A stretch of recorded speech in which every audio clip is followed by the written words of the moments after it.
Request ಮಾಡ್ಕೊ, ಕೇಳು ಸಾರಿನಾ. ನೀನು ನಿಮ್ಮ ಅಕ್ಕ ಇಬ್ರು ಲೂಸ್ಗಳು. ಎಲ್ರಿಗೂ ಸಾರಿ ಕೇಳೋದಾಗೋಯ್ತಾ ನನ್ನ ಕತೆ ಇಲ್ಲಿ? ನೀನು ಯಾಕೆ ಅವ್ರು ಹೊಡೆದಂಗೆ ಆಡ್ತೀವ? ಈಗೇನು ಸಾರಿ ಕೇಳ್ಬೇಕು ತಾನೆ? ಆಯ್ತು, ಕೇಳ್ತೀನಿ.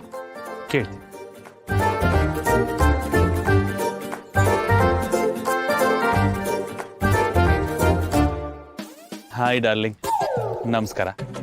ಅದು ಕೆಲವೊಂದು ಸಮಯದಲ್ಲಿ ನೀವು ಎದುರುಗಡೆ ಸಿಕ್ಕಿದಾಗ ಗೊತ್ತಿಲ್ಲದೇನೋ ಅಥವಾ ಬಾಯಿ ತಪ್ಪಿನೋ ನಿಮ್ಮ ಬಗ್ಗೆ ಒಂದಷ್ಟು ಮಾತುಗಳನ್ನ ಹಾಡ್ಬಿಟ್ಟಿದ್ದೀನಿ. ಅದ್ಯಾವುದು ಮನ್ಸಾರಿಂದಲ್ಲ, ಖಂಡಿತ ಮನಸ್ಸಿಂದಲ್ಲ, ಏನೋ ಗೊತ್ತಿಲ್ಲದೆ ಬಾಯಿ ತಪ್ಪಿ ಅಂದ್ಬಿಟ್ಟಿದ್ದೀನಿ.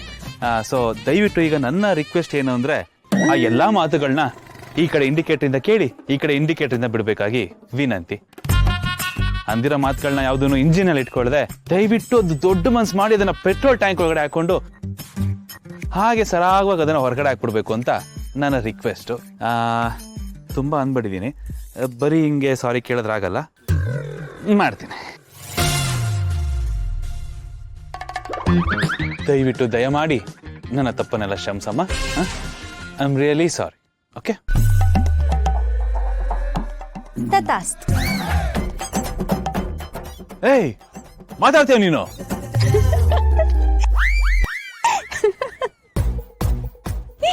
ಏನಯ್ಯ ನಿಂದು? ನನ್ನ ಹತ್ರನೂ ಸಾರಿ ಕೇಳ್ತೀಯ, ನನ್ ಡಾರ್ಲಿಂಗ್ ಹತ್ರನೂ ಸಾರಿ ಕೇಳ್ತೀಯ. ಏನ್ ಬಾಳಯ್ಯ ನಿಂದು? ಚಿಚಿ ಚುಚು, ಹಿಂಗ ಬರ್ದಾಗಿತ್ತು. ಮಾಡಿದ್ದೋಣ ಮಾರಾಯ, ಏನ್ ಮಾಡಕ್ಕಾಗಲ್ಲ. ನಾನ್ ಹಿಂಗ ಅವತ್ತೇ ಹೇಳ್ದೆ, ಒಂದಲ್ಲ ಒಂದಿನ ನನ್ ಡಾರ್ಲಿಂಗ್ ನ ಬೇಡ್ಕೋತೀಯ ಅಂತ. ನಾರ್ಮಲ್ ಆಗಿ ಬೈದ್ರೆ ಅವಳು ಕೋಪ ಮಾಡ್ಕೋತಾಳೆ, ಅಂತದ್ರಲ್ಲಿ ನೀನು ಡಬ್ಬ ಡಕೋಟ ಅಂತ ಏನೇನೋ ಅಂದಿದ್ಯಾ. ಅಂತದ್ರಲ್ಲಿ ಬಂದು ಅವಳ ಹೆಲ್ಪೇ ಕೇಳ್ತಿದ್ಯಾ. ವಿಧಿ ನನ್ನ ಲೈಫಲ್ಲಿ ಪ್ಲಾನ್ ಮಾಡಿ ಕಬಡ್ಡಿ ಆಡ್ತಾ ಇದ್ದೆ. ಗ್ರಾಚಾರ ಹೊಡಿಬೇಕಾದ್ರೆ ದೇವ್ರು ತಪ್ಸಕ್ ಬರಲ್ವಂತೆ, ಹಂಗಾಗಿದೆ ನನ್ನ ಕತೆ. ಸಾಕು, ಬಾ ಗಾಡಿ ಸ್ಟಾರ್ಟ್ ಮಾಡು.